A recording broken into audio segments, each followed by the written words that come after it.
What is going on, guys? My name is Jericho, and I thought that I'd read to you an essay that I wrote for my final exam in English 103 at college. And it deals with gaming stereotypes, so I thought it would be of interest to you guys. So you can either, listen or click out. The gameplay is just here to give you something to look at if you want to, but it's not really important. So, I'm a gamer, and why does that sentence feel like an admission of guilt or the gunshot that leads to social suicide for so many people?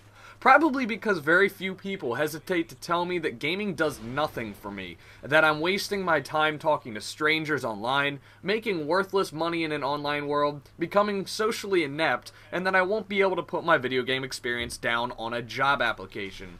The truth is that gamers are subject to a harsh stereotype that many don't hesitate to bring up, probably because it's social norm nowadays. And these few examples all seem to stem from the personal character stereotypes that gamers are subjected to. First off, let's take a moment to create an image of a gamer. What gender are they? How do they look? How do they act? What is their social life like?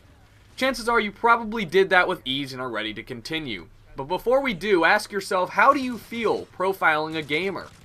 Take this time to profile an African American, an Asian, a Mexican American, an immigrant, anyone for that matter. Think of a stereotype. Do you feel a hint of guilt when you do so?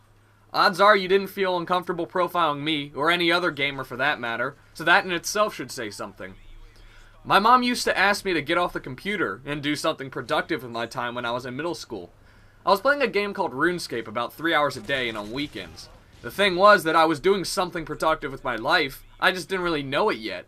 I had an empire set up. My friends from down the street and we set up a business of merchant coal. We bought it by the hundreds for 25 coins a piece and sold it 35 coins a piece in different locations as far away from the mine as possible. I was 12, but I was running a full-time business, calculating time and effort in transporting goods, running low-cost benefit analyses, hiring miners to do my work, and tracking all this through a spreadsheet to ensure I wasn't being cheated out of my money. What exactly is wrong here? Am I being antisocial while I build up my empire of workers and slowly monopolize the coal market? Depends on what your definition of antisocial is. As a middle school student, there isn't much you can do besides go over to your friends' houses after school and on weekends, so how much was I really missing? Unfortunately, I went out for vacation that summer and was away from the game for a month, and I came back to find my entire coal empire crippled and my knowledge of the game outdated. What I did learn through playing online video games with a million other kids, and undoubtedly older individuals, was that the study of economics in a system took months to set up, and businesses often had to make decisions that upset customers, such as raising prices.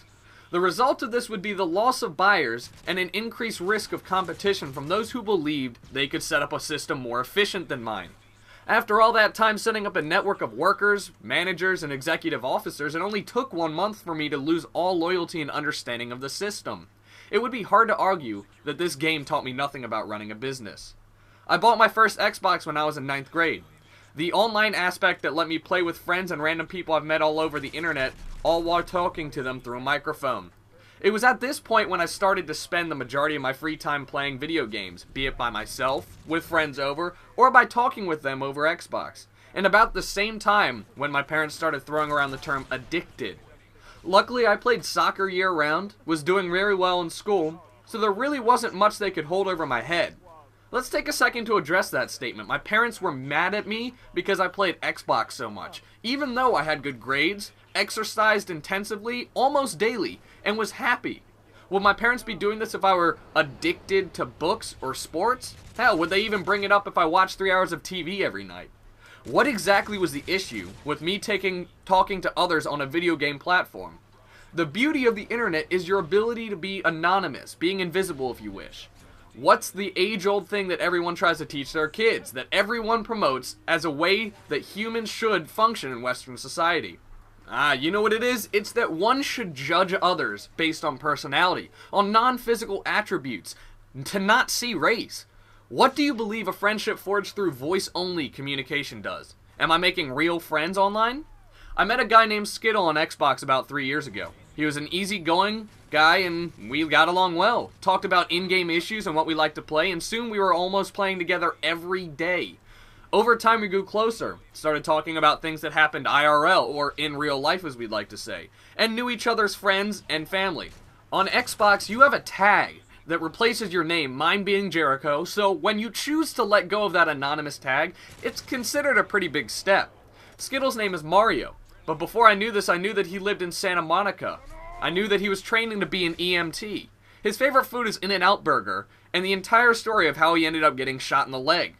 I didn't know until about 6 months ago that Mario was a Mexican-American and had black hair. This is where you tell me that he's not my real friend. This is also where the gamer stereotype is hit the worst. Until I had talked to Mario, no one knew that I had been bullied.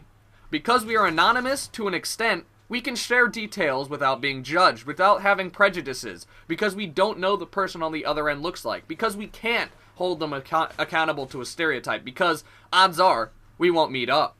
Both my parents and friends alike love to poke fun at the fact that I play with fake people, with non-real friends. Well, they're my separate online friends, they're not my real friends, which is odd because I distinctly remember pen pals being a fad back when my parents were growing up. This isn't an isolated incident, though. Ask any gamer out there if they believe their online friends are really friends. In fact, I was able to take this a step further. I had never seen my friend Emmett in person. His Xbox Live gamer tag is Showers. Or even video chat. I never saw him on video chat. I had met him through Xbox, and we had worked together to create YouTube videos as well. 2 summers ago, my family traveled to the United Kingdom for my cousin's graduation, and we decided to visit Cork, Ireland, to see some of the castles that my great-great-grandfather owned.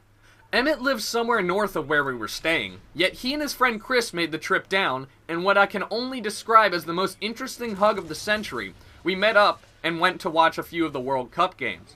You may think it's strange to finally meet someone you've talked to for ages but never seen, or maybe even awkward. What do you say when you meet? You live in 2 different countries, thousands of miles away.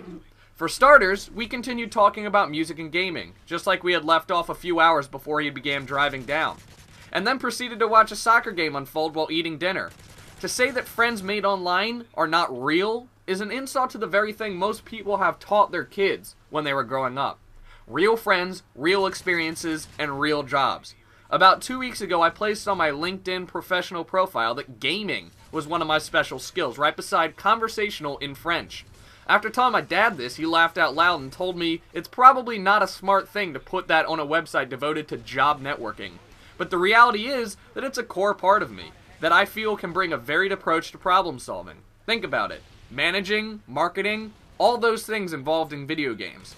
Stepping back a year or two, a few hundred people began recording themselves playing video games, offering tips and tricks to help others improve.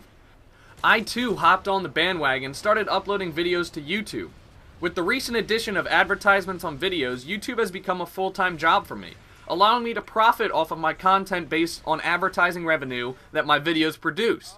I'm not the only one who does this either.